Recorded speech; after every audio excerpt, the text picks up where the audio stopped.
आज एक और महाराज जी का कौतुक, महाराज जी की लीला आपको सुनाने जा रहा हूँ।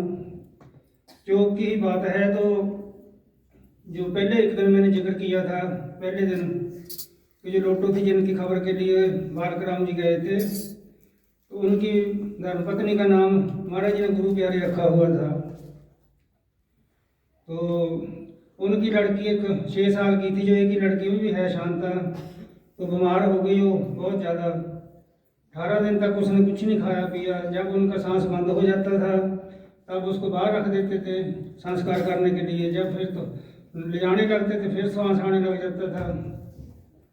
फिर वो महाराज जी के पास आई सुबह के टाइम 5 बजे। तो महाराज जी का आके दरवाज़ा खटखटाया। तो महाराज जी तो आप सब जानते हैं कि 11 बजे से पहले किसी के साथ बात नहीं करते थे, बाहर नहीं आते थे। जब 2-3 बार दरवाज़ा खटकाया तो महाराज जी ने बोला कि क्यों आई हो। उन्होंने बोला जी मैं अपनी उस लड़की की ज़िंदगी मांगने के लिए नहीं आई हूँ, मेरे को सिर्फ आप ऐसा करो, एक राख की पुड़िया दे दो जिससे उसका शरीर आराम से शांत हो जाए। गुरु प्यारे ने बोला, उनकी माता ने। तो महाराज जी ने कहा कि कोई बात नहीं, कि आप चलो मैं उतनी देर में आता हूँ। उन्होंने बोला कि नहीं मैं आपको साथ लेके जाऊँगी। तो नहीं, उन्होंने बोला कि मैं आपके साथ ही जाऊँगी, मैं पहले नहीं जाऊँगी, आपको साथ लेके जाऊँगी। तो फिर महाराज जी बोला कि बैठ जा थोड़ी देर।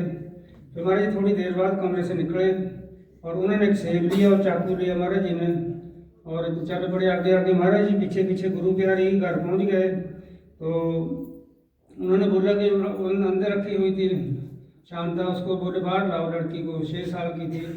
बाहर लाई तो महाराज जी ने अपनी भाषा में बोला कि शांता तेरे सेब भी खाना तेरे। तो उसने भी बोल दिया वो अपनी भाषा में, बोले हाँ खाना है। तो उन्होंने सेब का एक पीस काट के शांता के मुंह में डाल दिया। तो उसके बाद उसको थोड़ा सांस बढ़िया आने लग गया। तो आज और कल महाराज जी ने बोला कि अब इसको 15 दिन के बाद ऊपर लेके आना आश्रम में, अब ठीक है ये। तो चलो आज और कल और होते होते बिल्कुल ठीक हो गई। तो जो गुरु प्यारी थी उसने बोला कि अब तो मैंने सारा त्याग कर देना, मैं तो आपके पास ही रहूँगी। तो महाराज जी ने बोला कि दुनियादारी है, तो दिन को सेवा किया कर, रात को अपने घर जाया कर।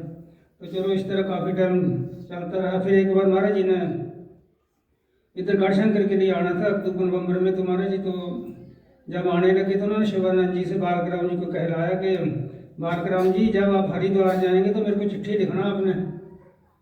तो बालक राम जी ने बोला कि हमने हरिद्वार क्यों जाना, हरिद्वार में तो कोई मतलब नहीं। अपने मन में सोचा, बोले हमने क्यों जाना हरिद्वार, कोई ऐसी बात नहीं तो है नहीं। तो महाराज जी ने खुद नहीं बोला उनको, महाराज जी खुद तो इधर आ गए, गढ़शंकर आ गए चौक से। और बाद में क्या हुआ कि वो जो गुरु प्यारी थी अपने मायके में गई, मायके में जाके बीमार हो गई। बीमार हो गई तो उसको आईजीएमसी में ले गए। आईजीएमसी में ले गए तो इलाज होने लगा, उसके भाई भी साथ थे। तो बालक राम जी पहुंच गए।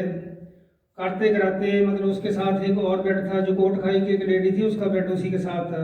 लेकिन वो ब्याह जाते थे, हमारे आश्रम में नहीं कभी आए थे। तो वो अपने तंद्रावस्था में पड़ी हुई तो क्या देखती है कि गुरु महाराज एक विमान लेके आसमान से आए, नीचे उतरा आके और बोल रहे हैं कि चलो भाई जिसने चलना चलो, जिसने चलना। तो उस मतलब गुरु प्यारी ने अपना शरीर छोड़ा कि लड़के का रूप धारण करके उस विमान में बैठ गई। और महाराज जी कहते हुए मतलब गए तो वहाँ से विमान जो था आकाश की तरफ चले गया। तो उतनी देर में बालक राम जी और जितने थे रोने लगे बहुत ज़्यादा, ये क्या हो गया, 1 मिनट में क्या हो गया इनको। तो फिर उस औरत ने बोला जो कोट खाई की थी, जो ब्याह जाती थी, उन्होंने बोला कि आपके गुरु महाराज इतने पहुंचे हुए, आप क्यों रो रहे हो, वो तो गुरु धाम चली गई है, आपको कोई रोने की जरूरत नहीं। तो इतनी महिमा हमारे गुरु महाराज जी के, जिन्होंने इतने इतने कौतक किए भक्तों के साथ। बोले सतगुरुदेव महाराज की जय।